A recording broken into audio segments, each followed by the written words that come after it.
Hi everyone, Jeanette Lorraine here. I have a special guest on our show tonight, except he's being shy.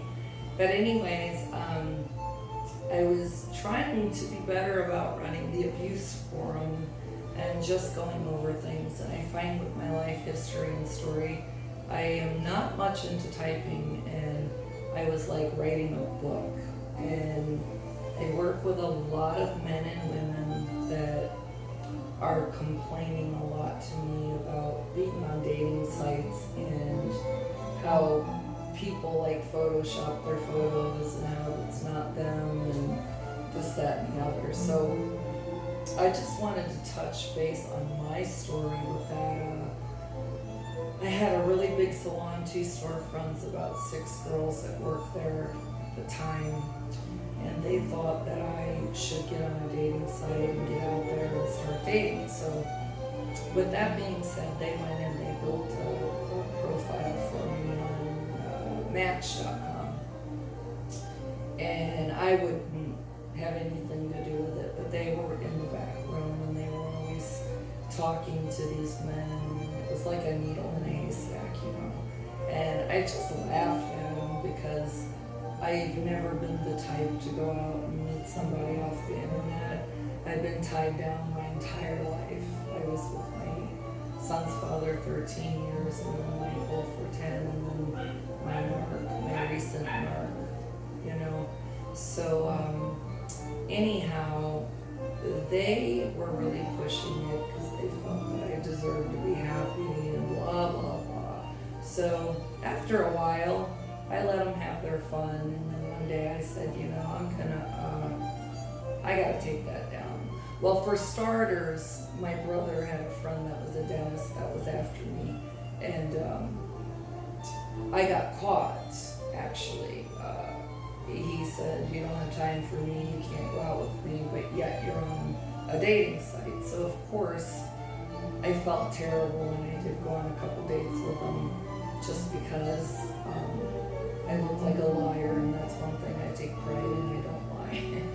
So anyways, that's when I knew, my God, how in the world, they didn't even have my name on there. And you know, it's just amazing how he even found me. So anyhow, one day, it was on the weekend, I come home, and I went on the computer, which it was my son's. I don't believe in computers or like them. So anyways, I was trying to figure out, you know, how to deactivate it, but I was like, I found it so remarkable because what they wrote was pretty nasty, because I was very shallow and you had to have perfect teeth and, you know, and shape and all that. And it was like, I just couldn't believe all the men that would just contact me. Well, it wasn't me, but you know. And it was just crazy. And it just so happens that my narc now, I don't even know how this is possible, but it happened. I went in there and I saw his picture, and he was nothing that I would usually even look at, but it just caught my attention, number one, because he wasn't being obnoxious, hitting on me. Number two, I suppose one of my girls had spoke with him before. And my ex and I were having problems. He got into drugs. He had a drug problem. So I was kind of pissy to begin with. And my narc now, you know, had said, when are you gonna meet me or whatever, and back to work. I don't even know what he did, but I just so happened to, somehow it was timing, look at his profile, and he bred dogs, allegedly, and horses, allegedly. And I was kind of like, well, that's weird. I mean, what's the likelihood of that, right? Shows horses, I show dogs. So I was polite and just, I don't even remember what I said. Oh, I'm sorry, he said that, when are you gonna call me? And I said, I don't call men, and I don't know what got into me. But he asked for my number. number and I gave it to him. And within 3 minutes or less, he called me and he asked if I wanted to meet him for a drink. And 99.9% of the time, no way on God's green earth would I ever do this.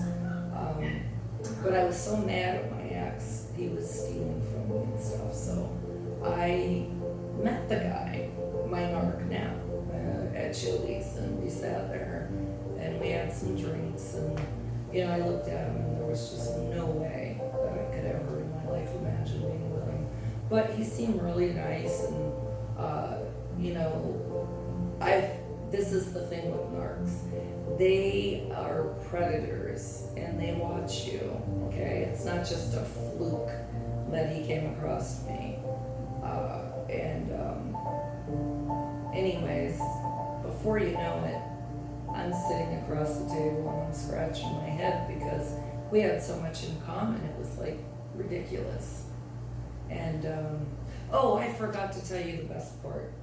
So I'm actually deleting this dating site completely, right? And I'm sorry, I stand corrected.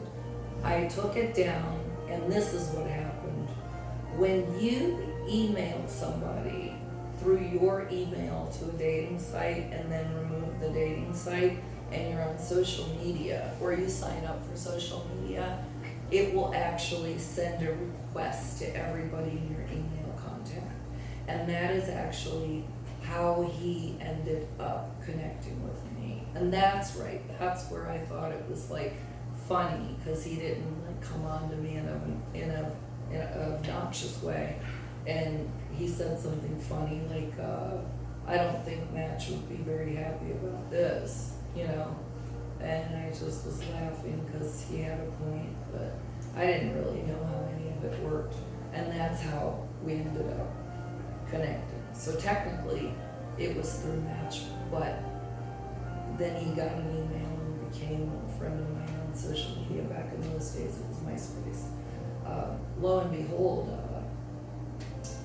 the place was closing down, and I could tell he didn't really want to, and keep talking, whatever. So I said, "Don't you live close to here?" And he said yes. And I said, "Oh, I'd like to see your dogs," because I could tell when he hugged me goodbye, he wouldn't let go.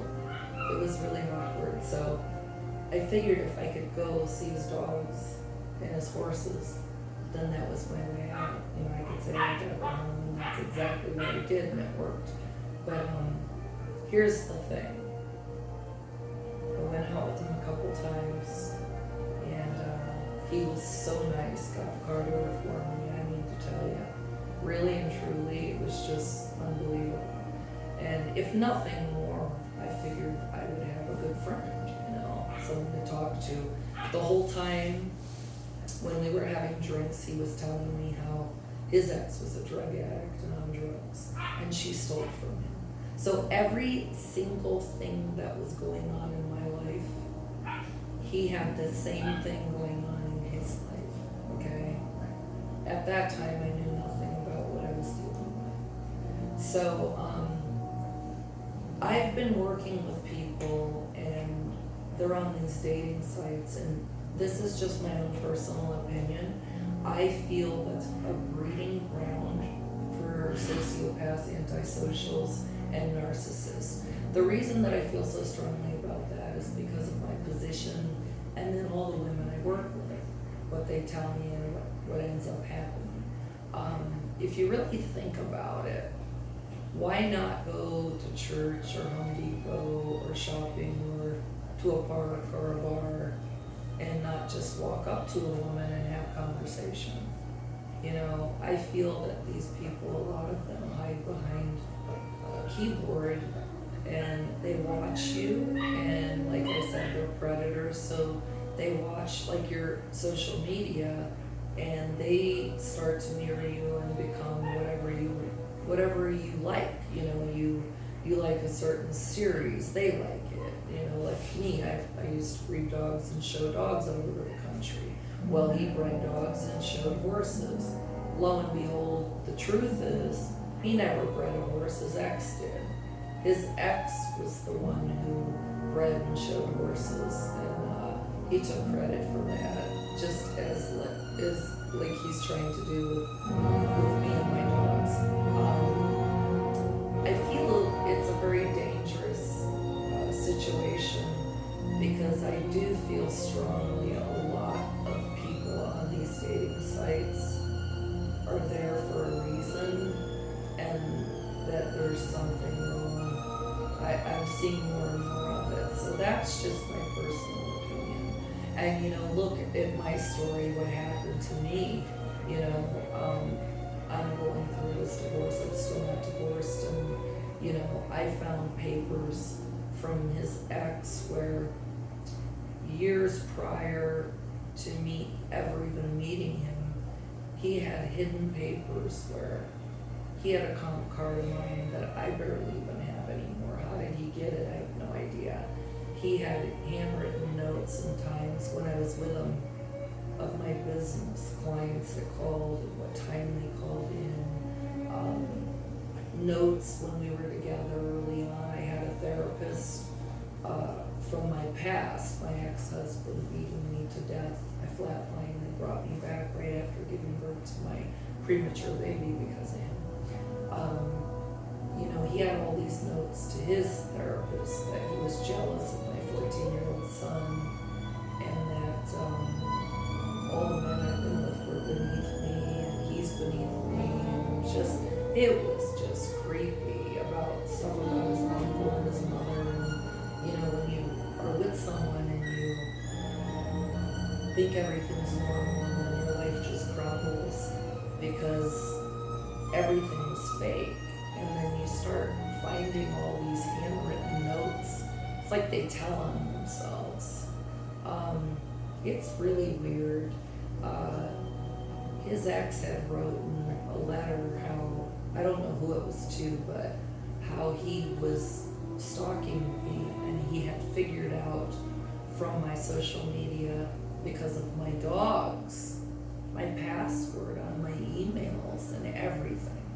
So it's a very scary breeding ground there.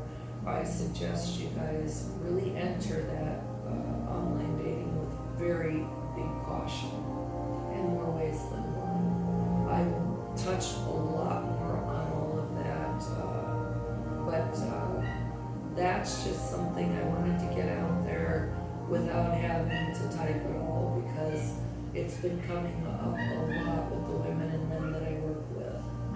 Multiple things about how, these people basically watch you and they stalk you, and they are predators. So anything and everything you're into, they watch you, so that when they meet you or you finally reach out and talk to them, they sound like the perfect soulmate on the planet Earth.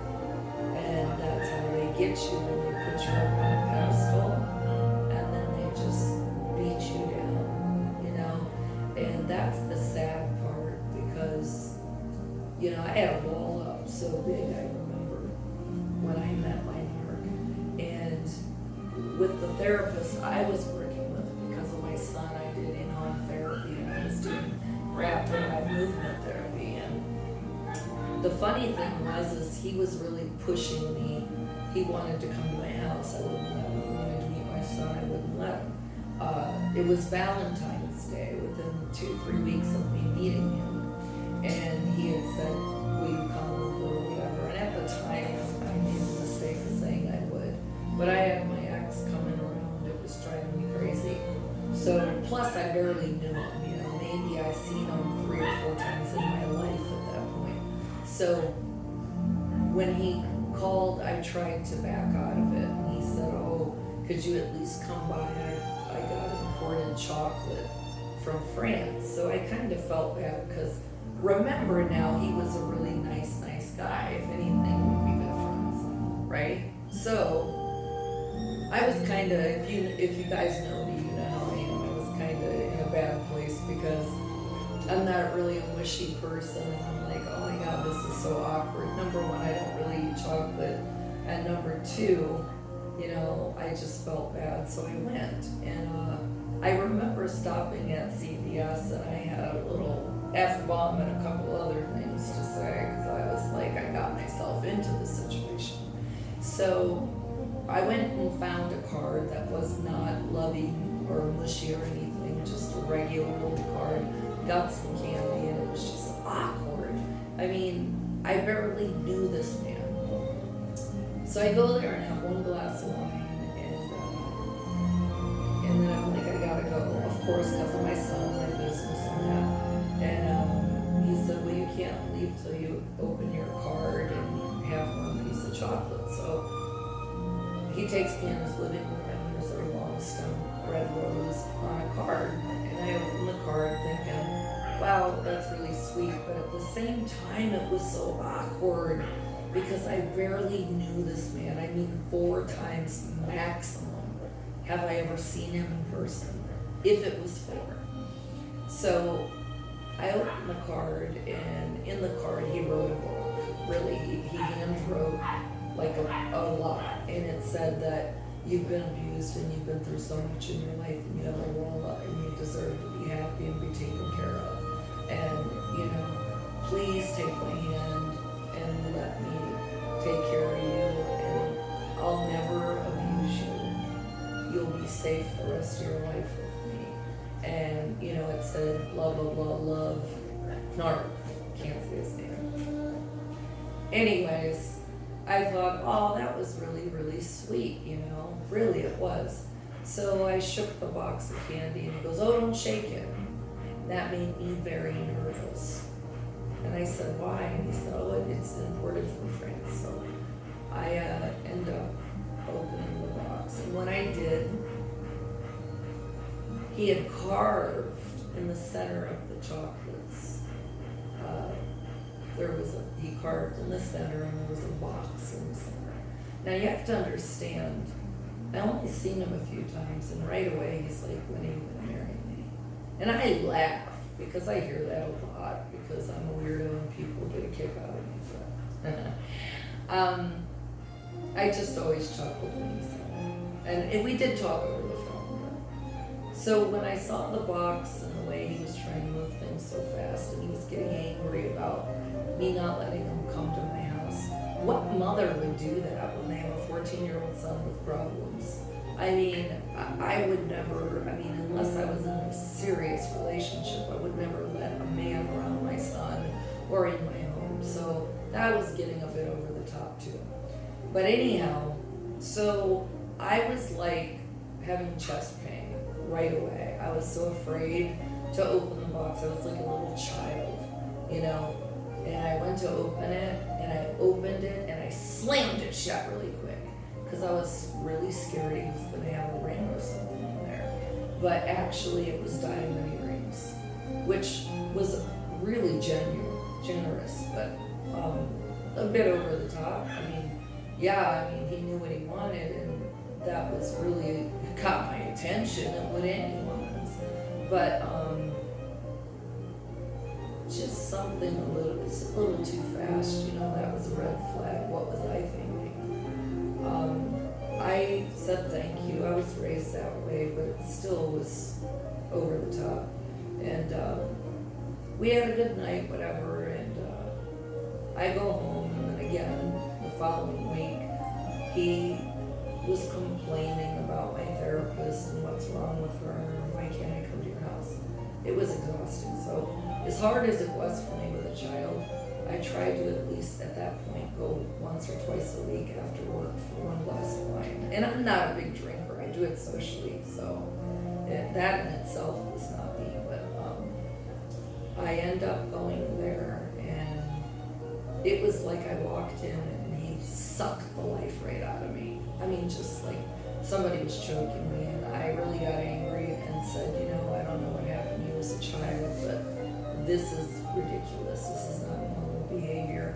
And he looked at me like he had seen a ghost, and he said, why do you say that? I said, because your behavior, I know you're his only child, he hates his mother, I just didn't get it, He said he was raised Catholic too, and he's Italian, so he should know better than to push a woman into a corner like that. So I was like, you're really, I don't like toxic people, and I don't like negativity, and he was sucking the life out of me, so I said I was going to leave. And then he acted like a 2-year-old, and he's like, no, I'll stop, please don't leave, I promise I'll stop. And I said, no, I'm going home. I was exhausted anyways, I worked all the time, I had no child support for my son. I mean, it was just, I didn't have time to have another child, if you will. So I went out to my SUV, and he ran out after me, and he grabbed the door, and he wouldn't let go. And I looked at him and I said, let go of the door now. And he did, and I went home, and then he called me, and I really didn't want to talk. I was disgusted. So he kind of tried to get better there, but there was, I mean, my God, if a flag could have hit me, a red flag in the head, a big street sign, I mean, my God, hello, is anyone home? Jeanette, party of one. So anyways, on our 30-day, as he called it, anniversary, which was really awkward. Now, mind you, in that 30 days, I got a dozen long stem roses every single week delivered to my business. I mean, he couldn't even change it up. Everything was such a pattern to a T. And, you know, they were beautiful, but I mean, after a while, what's left? So I had to have a talk with him. Because in a real world, or a real marriage or relationship, that's not normal. I mean, there's nothing left for holidays, Valentine's Day, or whatever. So he didn't even get it. I had to spell it out for him, and then he understood. But then he took me to Salt Rock, and he went to hug me, and he stuck a diamond ring on my finger. And I said, what in the world is this? And he said, it's a promise ring. And I was like, a promise? Promise what? To be good? Promise to show my dog? Promise, what do you mean? I mean, because in my world, I kind of thought that was kind of like elementary school. It was a beautiful ring, but I tried not to accept it. I said, no, it's too much. And then he said he was going to throw it out. And I said, well, I'll wear it to dinner. And then he really forced it on me. And that was something else that my therapist was surprised, because, make a long story short, he ended up he was a bad alcoholic, and at a party he had way too much to drink, but he doesn't look like a drunk. Oh my God, it's really good. Stop that, you're getting fresh. Anyways, I ran into my ex, and he flipped out and said, you're not over him, which was ridiculous. And he threw me across the room, ripped the ring off my finger. And here's the thing, are you kidding me? I would have gave the ring back if he would have just asked politely the next day, not tossed me around like a rag doll. Anyways, he got away with that too, as usual. But my therapist was so blown away at the fact that this guy was just so pushy and trying to buy me, and I'm not the type to be bought. So I ended it, and she asked me what happened to his ex, and I said, oh, well, apparently she had 2 strokes at a young age and got really, really nasty, and she was so brutal to him that he had to just get rid of her, get her out of his house. Well, it was her house, really, that he stole from her. And my therapist said to me, no, Jeanette, that's not the truth. What happened was she got broken, and he threw her out, tossed her out on the street, and he would do the same thing to you. And I looked at her and said, wow. And lo and behold, like a year later, we reconnected, and of course, he gave the ring back and said he was wrong and he was sorry, and he used to be a bad alcoholic, and he put the charm on, but he came back broke, because he knew he couldn't buy me, so he came back like he was broke. And that's how he tricked me into getting back with him. Now, at this point, I'm gonna end this video because basically I didn't want to write all this. I was touching on dating sites, be careful, the red flags, always pay attention, ask men or women what their relationship is with their exes. If they're all bad people, run. That's not normal. If they try to push on you that they have a squeaky clean record, not even a speeding ticket, that's another red flag. Run. If they try to push on you what wonderful people they are and how, abused they were, run. That's another sign. And they are so good at playing victim. Always keep that in mind. Short-term marriages, their relationship with their mother. Oh, it's what I'm finding. Some of the narcs have good relationships with them, but it's weird. But others pretend to have good relationships with them, but they absolutely can't stand them, and that's like my narc. And it's really funny. And I will touch on many, many things as we go on, but I just wanted to get that out there, a little bit about me, what happened to me from a dating site that went into social media because they're predators. So think about that. Be careful with social media too. The world has turned people into stalkers to begin with, so I want everybody to be safe, be careful.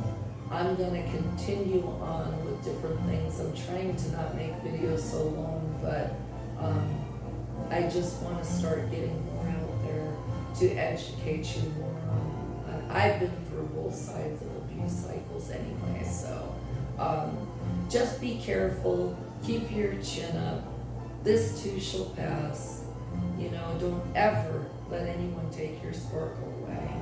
And I'm always here. So I'm trying to figure out how to do a live feed where you guys can actually join in and we can have a conversation and touch on many things. So stay strong, and I will definitely be back soon, guys.